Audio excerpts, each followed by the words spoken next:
ସାଙ୍ଗମାନେ ରାଧେ କ୍ରିଷ୍ଣା ମୁଁ ଆପଣମାନଙ୍କୁ ମୋ ୟୁଟ୍ୟୁବ୍ ଚ୍ୟାନେଲରେ ସ୍ୱାଗତ କରୁଛି। ଆଜି ମୁଁ ଆପଣମାନଙ୍କୁ ଜଣାଇବାକୁ ଚାହୁଁଛି ଜପର ମହିମା। ଜପ କଲେ ଆମକୁ କ'ଣ ଫଳ ମିଳେ? ଚାଲନ୍ତୁ ଜପ ବିଷୟରେ ଜାଣିବା। କଳି ଯୁଗରେ ସମସ୍ତେ ଆଜିକାଲି ପରସ୍ପରକୁ ଧୋକା ଦେଉଛନ୍ତି।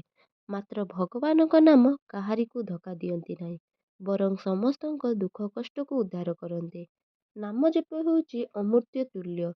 ଏଥିପାଇଁ କହନ୍ତି କୃଷ୍ଣ ନାମରେ କି ରସ ଅଛି, ପାନ କଲାବାଲା ଜାଣିଛି। ଜଣେ ମିଠା ଖାଇଲେ ସେ ତାର ସ୍ୱାଦ ଜାଣିବ, ଅନ୍ୟ ଜଣ ମିଠା ନ ଖାଇବା ପର୍ଯ୍ୟନ୍ତ ସେ ତାର ସ୍ୱାଦ ଜାଣିପାରିବ ନାହିଁ।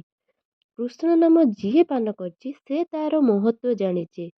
ନାମ ଓ ନାମୀ ଅଭିନ୍ନ, ଏହା ପରସ୍ପର ଭିନ୍ନ ନୁହନ୍ତି। ନାମ ଓ ନାମୀ ମଧ୍ୟରେ କୌଣସି ପ୍ରଭେଦ ନାହିଁ। ଯେପରି କ୍ଷୀର ଓ ଧଳା ମଧ୍ୟରେ ଫରକ ନାହିଁ, ଅଗ୍ନି ଓ ତାର ଉତ୍ତାପ ମଧ୍ୟରେ ଫରକ ନାହିଁ, ସେହିପରି ବରଫ ଓ ଥଣ୍ଡା ମଧ୍ୟରେ ଫରକ ନାହିଁ। ସେହିଭଳି ନାମ ଓ ନାମୀ ମଧ୍ୟରେ କିଛି ବି ପ୍ରଭେଦ ନାହିଁ। ଯେତେବେଳେ ତୁମେ ନାମର ସାହାରା ନେଉଛ, ଜାଣି ରଖ ସିଧା ତୁମେ ନାମୀର ଆଶ୍ରୟ ନେଉଛ। ତୁମେ କାହାରି ନାମ ଧରି ଡାକିଲେ ସେ ନିଶ୍ଚୟ ଶୁଣିଥାଏ। ସେହିଭଳି ଭଗବାନଙ୍କୁ ଡାକିଲେ ସେ ତୁମର ଡାକ ନିଶ୍ଚୟ ଶୁଣିବେ। ନାମ ଡାକ ଯାନ୍ତ୍ରିକ ବିଷୟ ନୁହେଁ, ଏହା ସଦାସର୍ବଦା ପ୍ରେମ ଓ ବିଶ୍ୱାସର ବିଷୟ।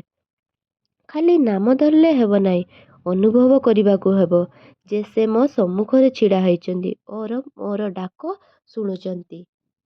ଆମେ ନାମର ଆଶ୍ରୟ ନେଲେ ମଧ୍ୟ ଆମେ ସଂସାର ପ୍ରତି ପ୍ରୀତି କରୁଛେ, କିନ୍ତୁ ଆଶ୍ରୟ ମଧ୍ୟ ଭଗବାନଙ୍କର ଓ ପ୍ରୀତି ମଧ୍ୟ ଭଗବାନଙ୍କ ଠାରେ ରହିବା ଉଚିତ।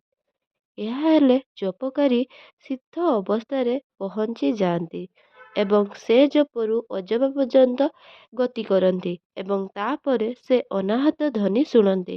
ଏହା ସବୁ ସାଧକଙ୍କର ଲକ୍ଷ୍ୟ। ଅନାହତ ଧ୍ୱନିର ଅର୍ଥ ଓଁକାର ଧ୍ୱନି। ଆପଣମାନଙ୍କୁ ଯଦି ଭିଡ଼ିଓଟି ଭଲ ଲାଗୁଛି ତାହେଲେ ଲାଇକ୍, ସେୟାର, କମେଣ୍ଟ, ସବସ୍କ୍ରାଇବ୍ କରିବେ। ରହିଲି। ରାଧେ କୃଷ୍ଣ।